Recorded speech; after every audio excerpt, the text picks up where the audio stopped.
Hello students, welcome back to CBI Gyan mission Safal 2020। Students, आज भी हम एक नए जोश के साथ आ गए आपके सामने और आज भी हम हिस्ट्री की बात करेंगे। थंबनेल में आपने देख लिया होगा।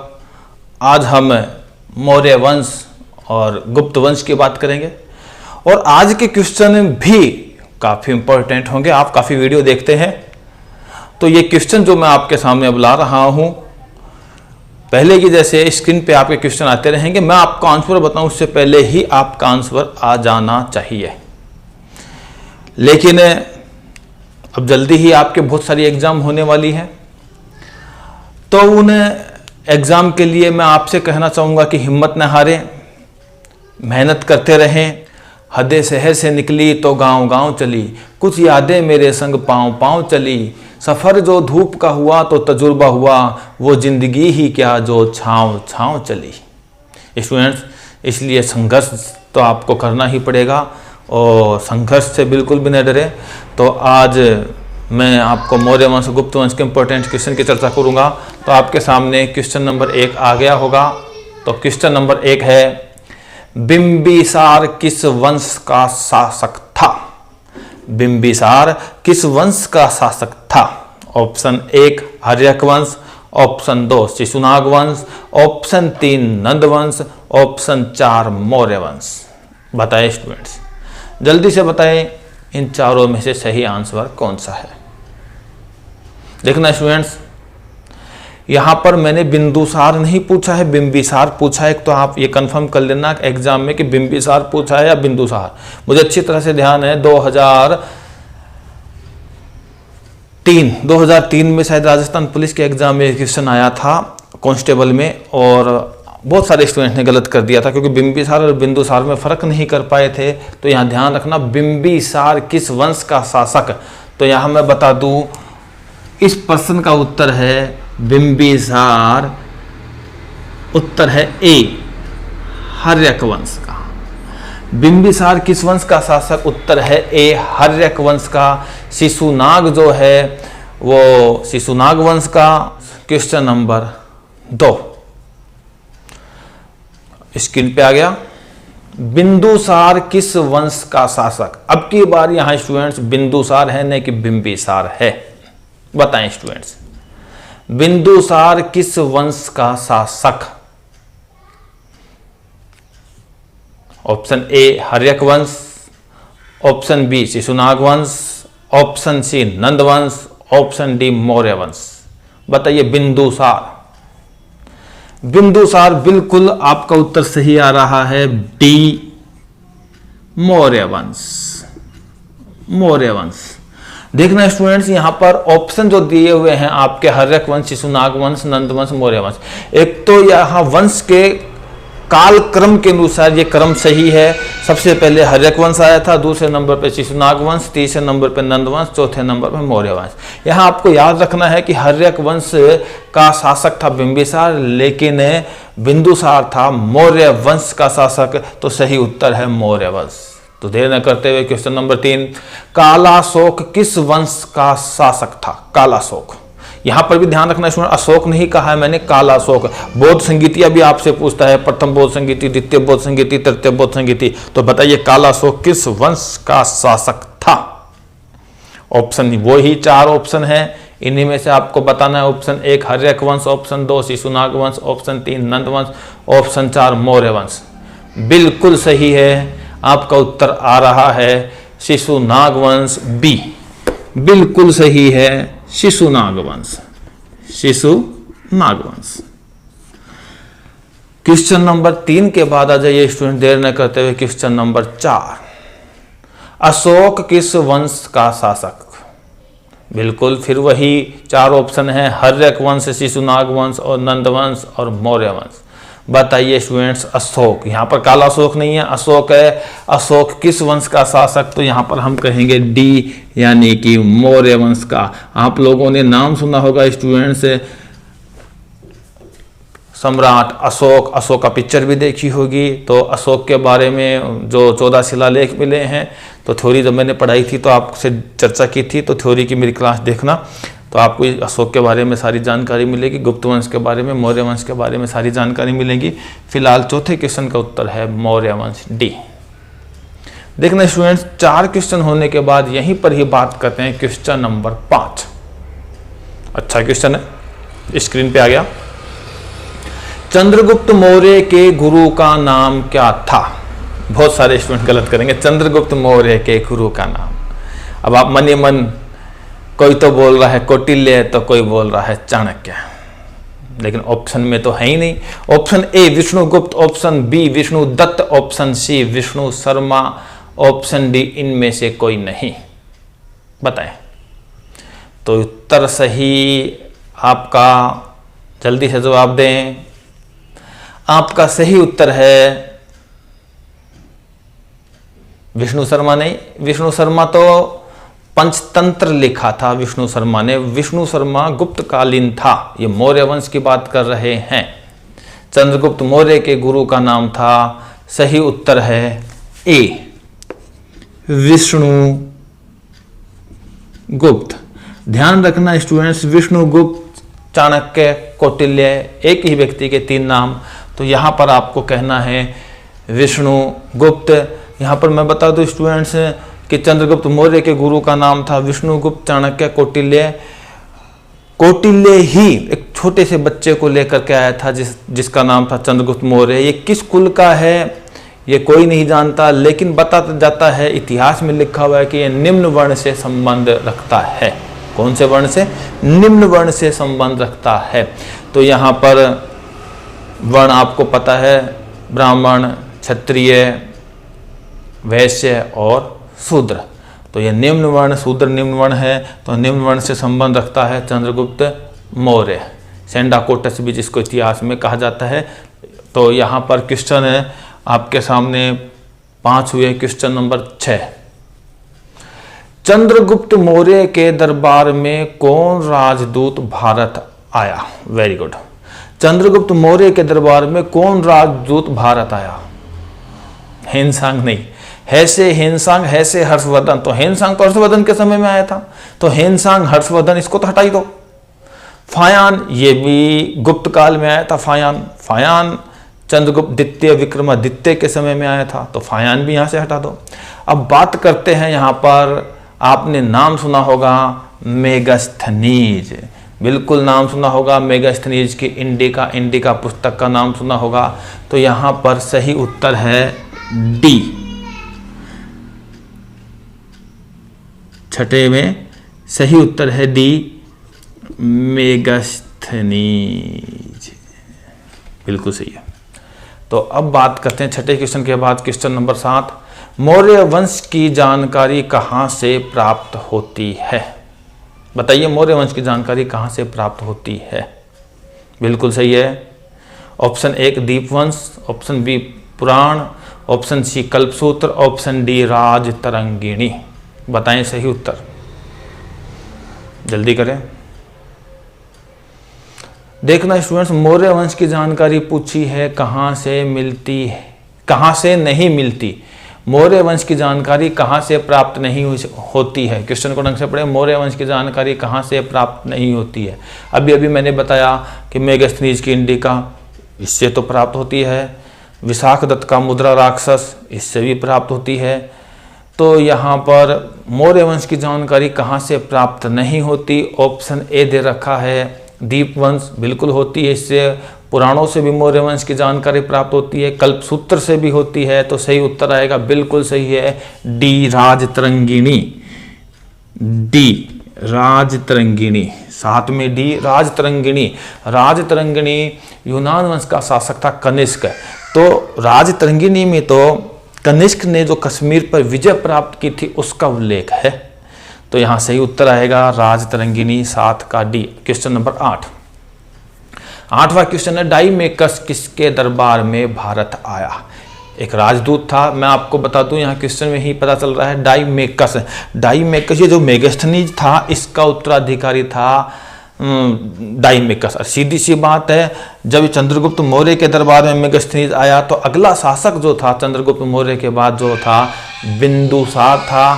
तो बिंदुसार के दरबार में ही आया, तो यहाँ आप बिल्कुल आपका उत्तर सही आ रहा है। 8वां क्वेश्चन का उत्तर है बी बिंदुसार। 8वें क्वेश्चन का उत्तर है बी बिंदुसार, बिल्कुल सही है। देर न करते हुए क्वेश्चन नंबर 9, वैदिक काल में सीता कहा जाता था। स्टूडेंट ध्यान रखना, वैदिक काल में सीता किसे कहा जाता था, मौर्य काल में सीता किसे कहा जाता था, रात दिन का फर्क है। तो वैदिक काल में सीता किसे कहा जाता था? ऑप्शन ए हल को, ऑप्शन बी हल रेखा को, ऑप्शन सी सरकारी भूमि को, ऑप्शन डी भूमि को। बताएं, वैदिक काल में सीता किसे कहा जाता था? बिल्कुल सही उत्तर है बी, 9 में बी हल रेखा को। 9 में बी हल रेखा को वैदिक काल में सीता कहा जाता था, हल रेखा को। अब बात करते हैं question number 10। Question number 10, Maurya काल में सीता कहा जाता था। देखना स्टूडेंट्स, पिछले क्वेश्चन में 9th क्वेश्चन में था कि वैदिक काल में सीता किसे कहा जाता था, अब है मौर्य काल में सीता किसे कहा जाता था। तो ध्यान रखना स्टूडेंट्स, मौर्य काल में सीता किसे कहा जाता था। ऑप्शन आपको दिख रहे होंगे, हल को, हल रेखा को, सरकारी भूमि को, भूमि को। बताइए मौर्य काल में सीता किसे कहा जाता था? बिल्कुल सही है सी। 10 में सी क्वेश्चन, सी आंसर आ रहा है, सरकारी भूमि को। सरकारी भूमि को मौर्य काल में कहा जाता था सीता, और वैदिक काल में हल रेखा को सीता कहा जाता था। अब बात करते हैं स्टूडेंट्स क्वेश्चन 10 के बाद क्वेश्चन नंबर 11। क्वेश्चन नंबर 11 आपके सामने स्क्रीन पे आ रहा है। अशोक की तीर्थ यात्रा का क्रम था। अशोक की तीर्थ यात्रा का क्रम था। Option A Lumbini, Kapilavastu, Sarnath, Shravasti, Bodhgaya, Kushinagar. Option B Lumbini, Kapilavastu, Sarnath, Shravasti, Kushinagar, Bodhgaya. तो आपके सामने ऑप्शन 3 है, तीनों में से आपको बताना है कौन सा सही है। बिल्कुल 11वें क्वेश्चन का उत्तर देखना, अशोक ने जब तीर्थ यात्रा की थी तो बौद्ध धर्म को अपनाया था। सम्राट अशोक ने बौद्ध धर्म की दीक्षा उपगुप्त ने दी थी। तो सम्राट अशोक भगवान बुद्ध से संबंधित स्थानों का तीर्थ यात्रा की थी, तो उसका क्रम बिल्कुल सही है। 11वें क्वेश्चन का आंसर होगा बिल्कुल सही है ए वाला क्रम बिल्कुल सही है। ए वाला क्रम है आपके सामने, लुम्बिनी, कपिलवस्तु, सारनाथ, श्रावस्ती, बोधगया और सबसे अंत में गया था कुशीनगर। ठीक है ना स्टूडेंट्स। यहीं पर ही question number 12। Question number 12, Maurya काल की लिपि थी।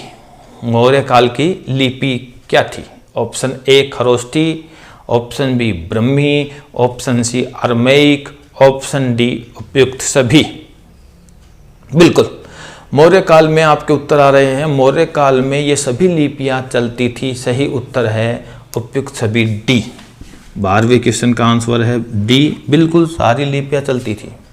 क्वेश्चन 12 के बाद देर न करते हुए क्वेश्चन नंबर 13, अशोक स्तंभ के चक्र में कितनी तीलियां हैं? वेरी इंपॉर्टेंट क्वेश्चन, बताएं। गलत होने वाला है ये आपके सामने। अशोक स्तंभ के चक्र में कितनी तीलियां हैं? Option A 24, option B 32, option C 48, option D 8। बहुत सारे स्टूडेंट्स कर रहे हैं 24। देखना अशोक स्तंभ आपको पता होगा, सारनाथ का अशोक स्तंभ मूल स्तंभ। सारनाथ का जो मूल स्तंभ है, जब मैंने थ्योरी पढ़ाई थी तब क्लियर चर्चा की थी, सारनाथ का जो अशोक स्तंभ है उसमें जो अशोक चक्र है उसमें तीलियों की संख्या 24 नहीं, तीलियों की संख्या 32 थी। तो यहां पर सही उत्तर है बी। 13 में सही उत्तर है बी 32, 32 तीलियों की संख्या थी 32। अगला क्वेश्चन है 14, स्क्रीन पे आ गया, ध्यान से पढ़ें। राष्ट्रीय चिन्ह के चक्र में कुल कितनी तीलियां? दोनों में फर्क ध्यान रखना, सारनाथ के मूल स्तंभ में और राष्ट्रीय चिन्ह में। तो अब प्रश्न है राष्ट्रीय चिन्ह के चक्र में कितनी तीलियां तो अब हमें कहना है 24, यानी कि सही उत्तर है ए 24।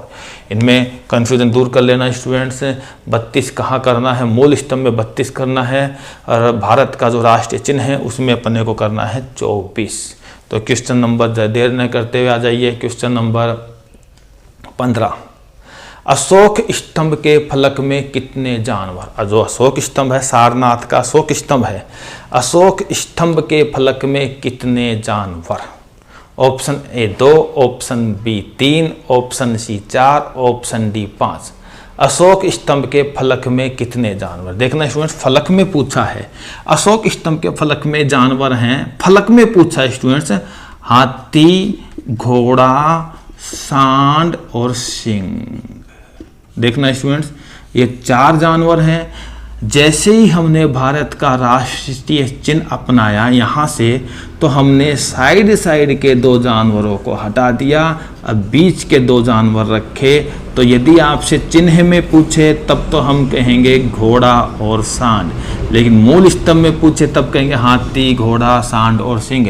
तो इस क्वेश्चन है कि अशोक स्तंभ, सारनाथ का अशोक स्तंभ, अशोक स्तंभ में फलक में जानवरों की संख्या कितनी? तो हम कहेंगे 1 2 3 4। तो जानवरों की संख्या है 4, तो ऑप्शन आएगा सी। अशोक स्तंभ में फलक में कितने जानवर? 4, ऑप्शन आएगा सी। 15 का आंसर आएगा सी। ठीक है स्टूडेंट्स। अब क्वेश्चन नंबर 16 आप कर सकते हैं।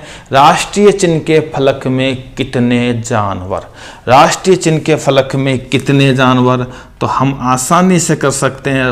राष्ट्रीय चिन्ह के फलक में 2 जानवर, घोड़ा और सांड। और स्क्रीन पे है ऑप्शन 2 है, यहाँ पर हम बोलेंगे ऑप्शन ए। तो 16 का सही उत्तर है ए 2। अब देर न करते हुए क्वेश्चन नंबर 17। गुप्त वंश का संस्थापक कौन था? बिल्कुल अच्छा क्वेश्चन है। गुप्त वंश का संस्थापक कौन था? नाम तो सुने होंगे आपने, श्रीगुप्त, घटोत्कच, चंद्रगुप्त प्रथम, समुद्रगुप्त। तो इस तरह से बहुत सारे शासक हैं, थ्योरी में मैंने पढ़ाया था। तो कुछ पर्सन है, गुप्त वंश का संस्थापक कौन? Option A Srigupta, option B Chandragupta प्रथम, option C Samudragupta, option D Bhanugupta. बताएं।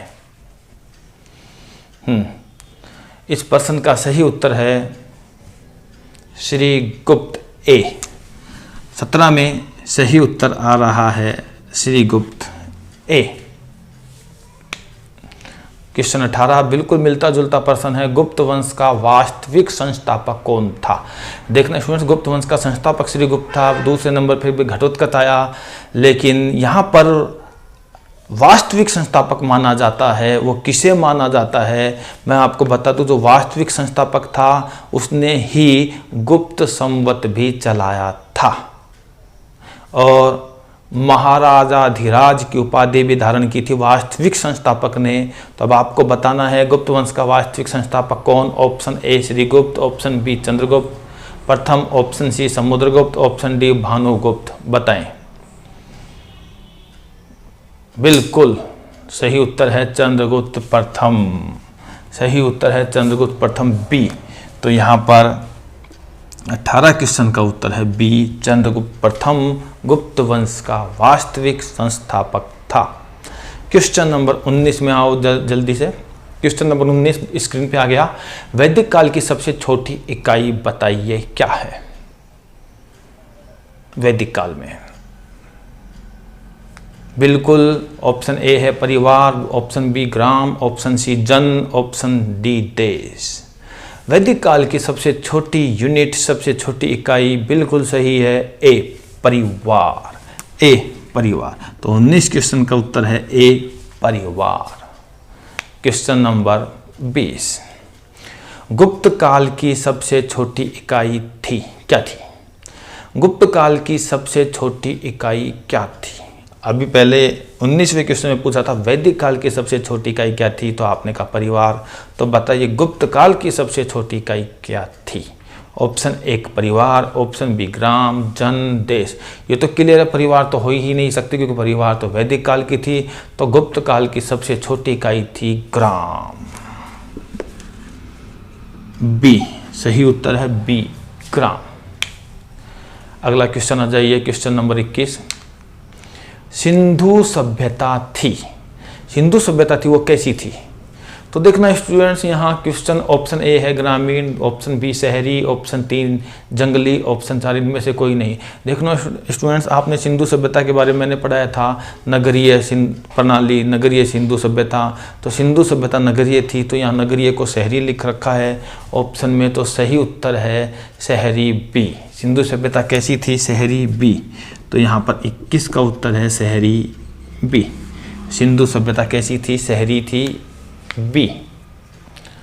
ओके स्टूडेंट्स, यहीं पर ही चर्चा करते हैं स्टूडेंट्स अपन क्वेश्चन नंबर 22। वैदिक सभ्यता थी, वैदिक सभ्यता कैसी थी? वैदिक सभ्यता भी आपने कहा छोटे छोटे परिवार हुआ करते थे, परिवार के समूह को ग्राम कहते थे, ग्राम के समूह को जन कहते थे, जन के समूह को देश कहते थे।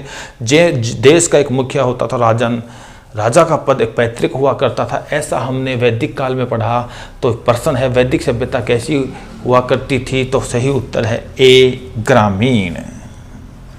यहाँ कर रहा हूँ 22 में ए, ग्रामीण। वैदिक सभ्यता ग्रामीण सभ्यता थी। अब आ जाइए क्वेश्चन नंबर 23। सभी वस्तुएं नीचे गिरती हैं, किसने बताया? देखना स्टूडेंट्स, यहाँ मैं बता दूं, ऑप्शन ए है ब्रह्मगुप्त, जो गुप्तकालीन विद्वान था। न्यूटन, ये भी गुप्तकालीन था, सॉरी ये गुप्तकालीन नहीं था, आर्यभट्ट गुप्तकालीन था। तो यहाँ पर ये विद्वान गुप्तकालीन है, इसलिए क्वेश्चन आपके लिए बड़ा इंपॉर्टेंट बन जाता है। सभी वस्तुएं नीचे गिरती हैं, किसने बताया? यहाँ पर इंपॉर्टेंट क्वेश्चन है स्टूडेंट्स।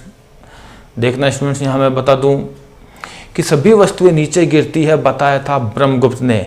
लेकिन पृथ्वी के गुरुत्वाकर्षण के कारण सभी वस्तुएं नीचे गिरती हैं, किसने बताया? न्यूटन ने। इसी तरह से मैं बता दूं आपको, कोपरनिकस ने बताया था कि पृथ्वी सूरज के चारों ओर चक्कर लगाती है। लेकिन आर्यभट्ट ने बताया था कि पृथ्वी अपने अक्ष पर घूमती हुई सूरज के चारों ओर चक्कर लगाती है। देखना स्टूडेंट, कंफ्यूज करने वाले क्वेश्चन है। बताइए, सूरज के चारों तरफ पृथ्वी चक्कर लगाती है, किसके शब्द थे? कोपरनिकस के शब्द थे। बताइए, पृथ्वी अपने अक्ष पर घूमती सूरज के चारों ओर चक्कर लगाती है, किसके शब्द थे? आर्यभट्ट के थे। पृथ्वी गुरुत्वाकर्षण के कारण सभी वस्तुओं को अपनी ओर खींच लेती, किसके शब्द थे? तो न्यूटन के शब्द थे। तो बताइए, सभी वस्तुएं पृथ्वी पर नीचे गिरती हैं, किसने बताया? तो यहाँ पर सही उत्तर होगा ब्रह्मगुप्त, ए। तो 23वें क्वेश्चन का आंसर होगा ए, ब्रह्मगुप्त।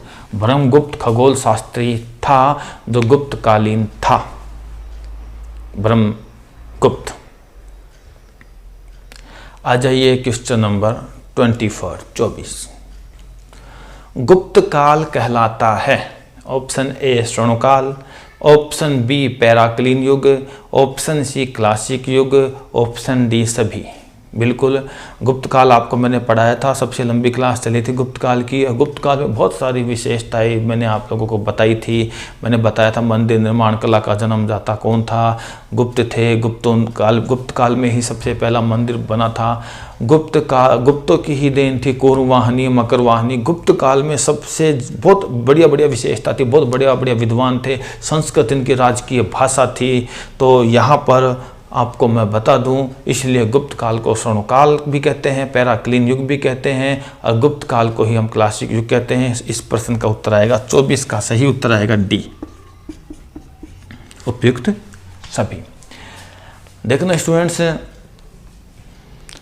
सारे क्वेश्चन इंपॉर्टेंट हैं। आप थ्योरी खूब पढ़ रखी है, आपका चाहे रीट का एग्ज़ाम हो, आपका चाहे दिल्ली पुलिस का हो, आपका चाहे एसएससी का हो, कोई सा भी एग्ज़ाम हो, क्वेश्चन सभी एग्ज़ाम से रिलेटेड हैं।